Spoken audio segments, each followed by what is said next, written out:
Marcus Rashford, we gather, was injured today. For you, did he go? Did he do anything wrong when he went out on the day of the Manchester derby, despite the defeat and despite apparently not breaking club rules? So look, I mean, I've said this in my book. I've said it openly and publicly.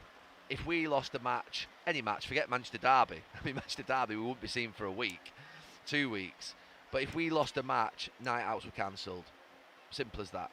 That was my rule. It was the other lads' rule in the dressing room. You could not be seen out in a public place if you'd lost a football match, because to be fair, you would bump into people who've paid big money to go and watch the club, to watch the team play, and they don't want to see you really enjoying yourselves and celebrating. It's an optics thing.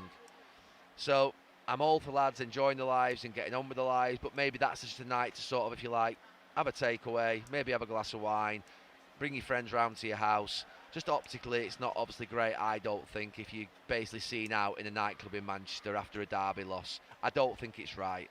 I mean, Eric Ten Hag said it was a mistake. I would class it as a mistake as well. You know, Marcus is from Manchester. I know it was his birthday, and you've got to live. But it's a Manchester derby. You've just been beaten 3-0. And the reality of it is the fans don't want to hear that you're out on the town. Now, I don't suspect he was drinking copious amounts of alcohol or anything like that. But also, Manchester United had a game on the Wednesday night against Newcastle in the Carabao Cup. And that's, again, a game 3 days later. So, again, is it the best thing for you to be out after a game when you've obviously got a game 3 days later? Probably not.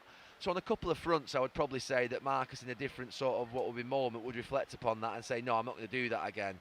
And look, I've played with lads who've done that, and I may have even done it myself at a certain point, maybe. Can't think when, but I don't think I did it for United.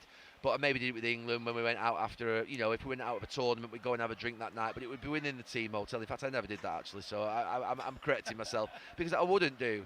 I remember after the Sean Go to Derby, cancelling my night out and sitting at home and having 2 or 3 beers and drowning my sorrows and basically sort of reflecting upon one of the worst professional days I'd had. You just don't go out after a derby. So for me, I'm not having a massive go. I'm not sort of sticking the knife into anybody here. I'm just saying I just don't think it's the wisest decision. If you want to keep the hassle away from your life, if you want to keep the media scrutiny away, if you want to have a more peaceful life, as peaceful as you can at Manchester United at the moment, you've just got to make sensible decisions and not ask for trouble. And I think, to be fair, going to China White, which to be fair is about 100 yards from where I live, so you should have invited me, by the way. I'd have come round and popped out. I generally think that would have been sort of the wisest thing, just to stay in. Has he done something ridiculously wrong? No. But I think it's probably not the best thing to do.